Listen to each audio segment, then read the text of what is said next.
रे मामा, अपने सभी भाइयों को दिवाली की ढेर सारी शुभकामनाएं। आशा है आप और आपका परिवार स्वस्थ होगा, मस्त होगा। दिवाली का ये पावन पर्व बड़े धूम धड़ाके से मनाओ, इंजॉय करो और अपने भाई के लिए प्यार बनाए रखो। रे मामा, हमारे देश की राजनीति में यह एक अजीब दौर है जब एक गैंगस्टर कुछ ही दिनों के अंतराल में दो अलग अलग फ्रंट पेज की खबरों की सुर्खियों में है। 1990 के दशक के बाद से जब दाऊद इब्राहिम सुर्खियों में आया था, तब से लेकर किसी भी गैंगस्टर को इस तरह की प्रसिद्धि नहीं मिली। लेकिन लॉरेंस बिश्नोई सार्वजनिक प्रसिद्धि और बदनामी में दाऊद इब्राहिम के बराबर या उससे भी आगे निकल गया है। मुंबई में राजनीति, रियल एस्टेट और फिल्मी दुनिया की एक प्रमुख हस्ती बाबा सिद्दीकी की हत्या हुई, तब से लॉरेंस के नाम का डंका पूरे देश में बज रहा है। 90 के दशक में जब दाऊद का दौर चल रहा था, तब मुस्लिम लड़के उसे अपना हीरो मानते थे, आदर्श मानते थे, कहते थे वह एक असली मुस्लिम डॉन है, और आज भी उसे आदर्श मानते हैं। सोशल मीडिया पर दाऊद की जय जयकार करते हैं। इसी तरह आज सोशल मीडिया में तमाम पोस्ट और कमेंट्स लॉरेंस बिश्नोई को हिंदू डॉन के तौर पर प्रोजेक्ट कर रहे हैं। लोग लॉरेंस का खुला समर्थन कर रहे हैं, बोल रहे हैं लॉरेंस पीछे मत हटना, लॉरेंस हिंदू का शहर है। मीडिया, न्यूज़ चैनल से लेकर अखबार में लॉरेंस बिश्नोई को हिंदू डॉन के रूप में नवाजा जा रहा है, उसे देशभक्त डॉन बताया जा रहा है। लेकिन क्या किसी गैंगस्टर के साथ धर्म का एंगल जोड़ना सही है? किसी ने सोचा है इसका परिणाम क्या निकल कर आएगा? हम बड़ी आसानी से किसी गैंगस्टर को हिंदू और मुस्लिम बता देते हैं, चाहे फिर वह दाऊद हो या लॉरेंस। आज इस धर्म के एंगल पर भी बात करेंगे और ये भी बात करेंगे कि आखिर दाऊद इब्राहिम और लॉरेंस बिश्नोई में इस वक्त ताकतवर कौन है।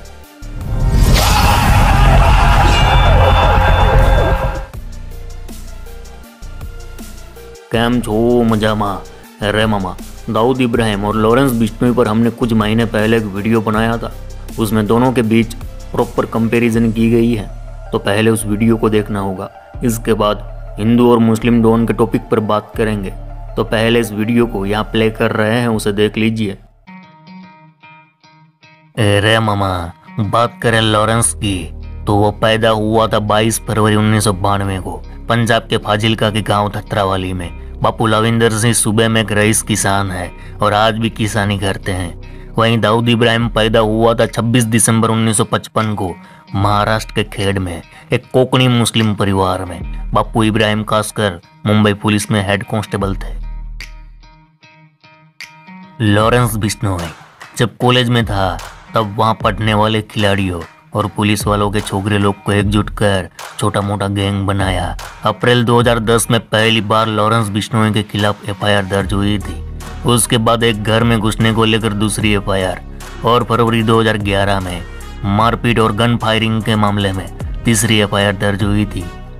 ये सारे केस छात्र राजनीति को लेकर थे।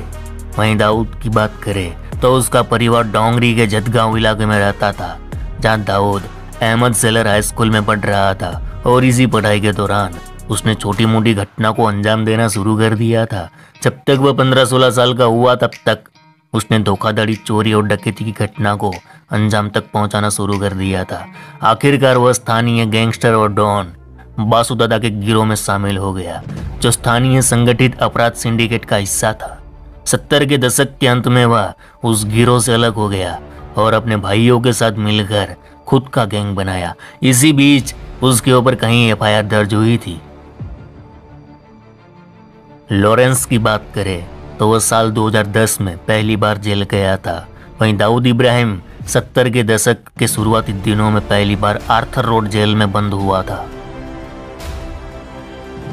रे मामा, एक वक्त था जब पूरे पंजाब में सुक्खा कालों का दौर चलता था। तब जग्गू भगवान बुरिया सुक्खा कालों का साथी हुआ करता था। उसी दौर में लॉरेंस बिश्नोई सुक्खा की गैंग में नया नया आया हुआ था, और यहाँ उसकी मुलाकात होती है जग्गू भगवान बुरिया से।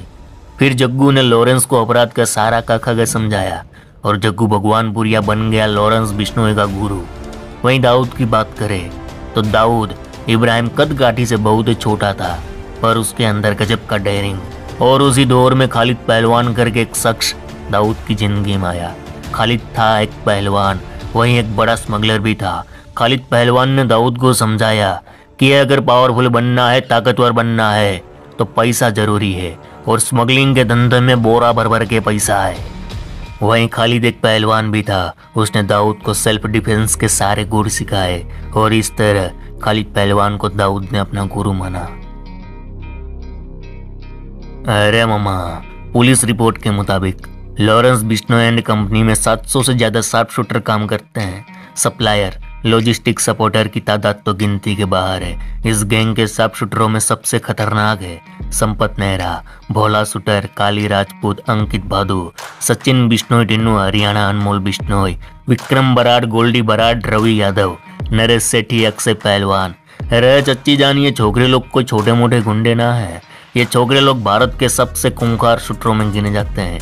वहीं दाऊद की डी कंपनी की बात करें तो 90 के दशक में डी कंपनी पूरे एशिया में सबसे बड़े क्राइम सिंडिकेट को ऑपरेट करने वाला ऑर्गेनाइज माना जाता था। डी कंपनी में छोटा शकील, छोटा राजन, जो बाद में डी कंपनी से अलग हो गया था, सुनील सावंत, अनिल परब, भाई ठाकुर, सुभाष ठाकुर, फहीम मचमच, अनीस इब्राहिम, आफ्ताब भटकी, इकबाल इब्राहिम, खालिद पहलवान, साबिर इब्राहिम, नूरा कास्कर, कालिया ब्रदर्स, ऐसे तो बहुत सारे नाम हैं। अगर गिनती करने बैठ जाए तो ये पूरा वीडियो डी कंपनी के मेंबरों के नाम से बन जाए। बताया जाता है उस जमाने में दाऊद गैंग में 5000 से ज्यादा लोग काम कर रहे थे। लॉरेंस बिश्नोई का सबसे बड़ा कांड कौन सा होगा ये तो पूरी दुनिया जानती है। 29 मई की शाम पंजाबी सिंगर सिद्धू मूसेवाला की दिन दहाड़े हत्या। इस हत्याकांड ने दशकों से शांत भारतीय अपराध जगत को फिर से गरमाया। इस हत्याकांड से उत्तर भारत के क्राइम सिंडिकेट की जड़ें पहली बार सामने आई। वहीं लॉरेंस और सलमान खान के बीच चल रही दुश्मनी भी एक चर्चा का विषय है। वहीं दाऊद इब्राहिम के सबसे बड़े कांड की बात करें तो दाऊद ने एक दो नहीं कई बड़े बड़े कांड करवाए थे, पर उन सब में सबसे बड़ी घटना थी 93 का बम ब्लास्ट, जिसमें 300 के करीब लोगों की जानें गई थी। और इसी घटना से दाऊद इब्राहिम पर शिकंजा कसा गया। दाऊद पर इंटरनेशनली प्रेशर बनाया गया, उसे आतंकी घोषित किया गया और इसी घटना के बाद दाऊद को दुबई छोड़कर पाकिस्तान भागना पड़ा था। मीडिया रिपोर्ट के मुताबिक लॉरेंस बिश्नोई के पास आज करोड़ों की प्रॉपर्टी है। एक तो अपने पुरखों की कई एकड़ जमीन, वहीं रंगदारी, फिरौती, एक्सटॉर्शन से कमाए हुए करोड़ों रुपये, वहीं शराब और कबड्डी लीग के धंधे से भी वह करोड़ों छापता है। वहीं दाऊद की बात करें तो अकेले ब्रिटेन में ही दाऊद के पास 45 करोड़ की प्रॉपर्टी है। फोर्ब्स मैगजीन दाऊद को दुनिया के सबसे अमीर गैंगस्टरों की लिस्ट में शामिल कर चुकी है। 2015 की रिपोर्ट के मुताबिक दाऊद इब्राहिम की कुल संपत्ति 6.7 अरब डॉलर बताई गई थी, जिसमें Bharat, Pakistan, Nepal, Thailand, Malaysia, Britain, America में अरबों खरबों का कारोबार चलता है उसका। कहा जाता है लॉरेंस बिश्नोई के खिलाफ आज 50 से 60 मुकदमे दर्ज है, जिसमें मर्डर, हाफ मर्डर, रंगदारी, वसूली, किडनैपिंग, मारपीट, धमकाना। वहीं दाऊद इब्राहिम के ऊपर 150 से 200 मुकदमे दर्ज होंगे। 17 जनवरी 2015 को जब पंजाब की खरड़ पुलिस लॉरेंस बिश्नोई को पेशी के लिए ले जा रही थी, तब लॉरेंस पुलिस वालों को चकमा देकर फरार हो गया था। लेकिन फिर 4 मार्च 2015 को फाजिल्का पुलिस के हत्थे चढ़ा और तब से लेकर आज तक वो जेल में ही बंद है। वहीं दाऊद इब्राहिम के बारे में जेल ब्रेक को लेकर कोई जानकारी पब्लिक डोमेन में अवेलेबल नहीं है। हाँ, पर उसने पुलिस वालों को कई बार चुनौतियां दी है। कई बार पुलिस वालों को चकमा देकर वो भागा है जब पुलिस उसे पकड़ने जाती थी। लॉरेंस बिश्नोई की बात करें तो Kranti gang, Gogi gang, Neetu Dabodiya gang, Nandu gang, Chinnu Pandit gang, Kala Jathedi gang, Hashim Baba gang और राजस्थान, पंजाब, हरियाणा के कई गिरोह के साथ लॉरेंस बिश्नोई के ताल्लुकात है। वहीं दाऊद इब्राहिम की बात करें तो डी कंपनी के ताल्लुकात भाई ठाकुर गैंग, पाकिस्तान की खुफिया एजेंसी ISI, पाकिस्तान की लियारी गैंग और मुंबई की कई लोकल गैंग के साथ डी कंपनी के ताल्लुकात थे और आज भी है। लॉरेंस की बात करें तो आज पूरे उत्तर भारत के 8-9 राज्यों में लॉरेंस गैंग का सबसे ज्यादा प्रभुत्व है। इसके अलावा विदेशों में Australia, Canada, Britain, Nepal, Pakistan, Azerbaijan में भी लॉरेंस गैंग का विस्तार हुआ है। तो कहने का मतलब है कि इस वक्त दाऊद का इतना दबदबा नहीं है। देखा जाए तो लॉरेंस बिश्नोई उससे कहीं आगे बढ़ता दिख रहा है। अपराध जगत का यही दस्तूर है, यहाँ कोई शाश्वत नहीं है। एक जाएगा दूसरा आएगा। आज लॉरेंस है तो कल कोई और आएगा। और क्रिमिनल को इतना बड़ा बनाने में 4 फैक्टर अहम रोल अदा करते हैं: पुलिस, पॉलिटिक्स, आम लोग और मीडिया, ये 4 फैक्टर ही ज़्यादातर किसी भी क्रिमिनल को बड़ा बनाने के पीछे काम करते हैं। देखो मामा, भारत में अपराधियों के साथ धर्म का एंगल जोड़ना ये सिलसिला शुरू से चला आ रहा है। दाऊद इब्राहिम, जिसे मुसलमानों ने अपने सिर पर चढ़ा कर रखा, भले ही आज उसका दबदबा उतना ना हो, लेकिन मुसलमानों में आज भी उसकी चर्चा होती है। मुस्लिम लड़के आज भी उसे हीरो बताते हैं, जो देश के लिए दुर्भाग्यपूर्ण बात है।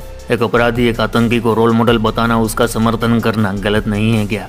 अब लॉरेंस बिश्नोई के केस में भी यही हो रहा है। हिंदू कह रहे हैं लॉरेंस बिश्नोई एक हिंदू डॉन है और उसका खुला समर्थन भी करते हैं। बता दें कि यहाँ सभी हिंदू और सभी मुसलमानों की बात नहीं हो रही, लेकिन कुछ लोग जो अपराधियों को धर्मों से जोड़ने में लगे हैं उनकी बात कर रहे हैं। तो इस वीडियो का कोई गलत मतलब ना निकाला जाए।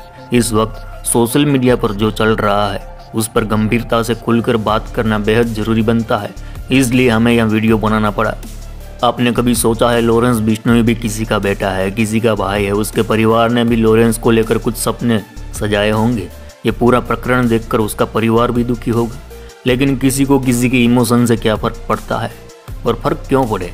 उनके बच्चे तो IIT में दाखिला लेना चाहते हैं, किसी का बच्चा IAS IPS बनना चाहता है, दूसरे का बच्चा बर्बाद हो, उन पर क्या जोर पड़ेगा? वे तो बस भारत में एक हिंदू डॉन और एक मुस्लिम डॉन को देखना चाहते हैं। सोशल मीडिया पर नफरती माहौल बनाया जा रहा है, जबकि लॉरेंस बिश्नोई खुद अपने इंटरव्यू में कह चुका है कि उसे ना राजनीति में आना है, ना ही किसी गरीब पर अत्याचार करना है, लेकिन सोशल मीडिया उसे ज़बरदस्ती हिंदू डॉन बनाने में लगी है। सुधर जाओ मेरे भाइयों, धर्म और अपराध को एक साथ जोड़ना बंद कर दो। जिसने धर्म के साथ अपराध को जोड़ा है उनका विनाश हुआ है। इतिहास उठाकर देख लो, इराक, ईरान, पाकिस्तान, सीरिया, फिलिस्तीन, हमास, इसके जीते जागते उदाहरण है। तुम लोग भारत में ये गलती मत करो। भारत को हमें कहीं ऊंचाइयों पर ले जाना है, ना कि अपराध करके, बल्कि मेहनत करके आगे बढ़ना है। तुम लोग सही के साथ खड़ा रहो, गलत का विरोध करो, लेकिन इसमें धर्म का एंगल मत जोड़ो। आप क्या सोचते हो? ईमानदारी से बताना, भारत में कोई हिंदू डॉन या मुस्लिम डॉन होना चाहिए? कमेंट में जरूर बताना। चलो इस गुज्जू भाई का राम राम, मिलते हैं फिर।